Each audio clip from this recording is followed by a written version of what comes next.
북극곰은 남극에서, 펭귄은 북극에서 살아남을 수 있을까?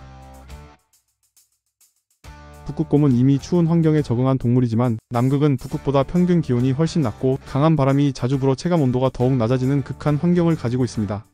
남극 내륙의 연평균 기온은 영하 50도 정도로 북극보다 10에서 20도 정도 낮아요. 겨울철에는 20에서 30m/s에 달하는 강한 바람이 자주 불어 체감 온도를 더욱 낮추죠. 초속 20m의 속력은 자동차가 시속 72km의 속력으로 달리는 빠르기에 해당합니다.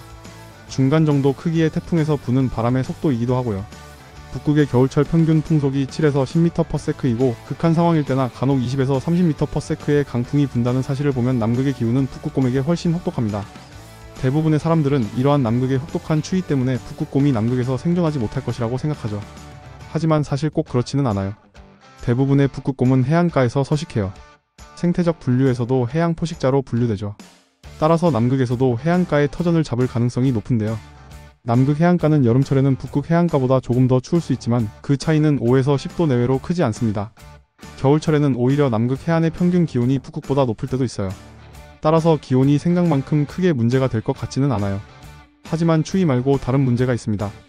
바로 남극의 토착 포식자들과 생태적 지위와 자원을 두고 경쟁하여 먹이를 확보해야 한다는 점이에요.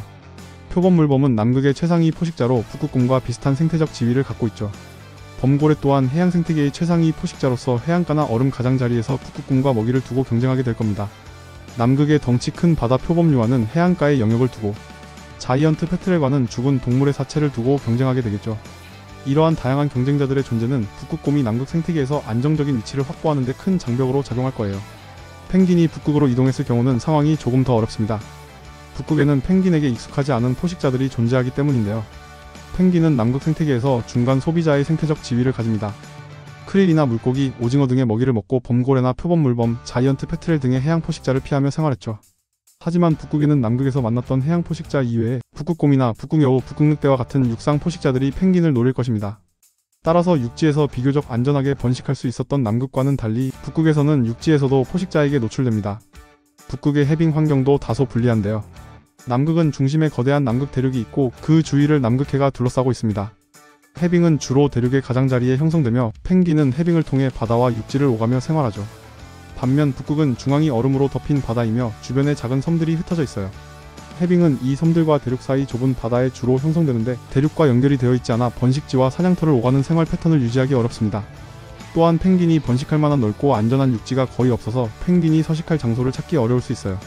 이러한 환경은 펭귄이 북극에서 안정적인 개체군을 형성하기 어렵게 만들 수 있죠.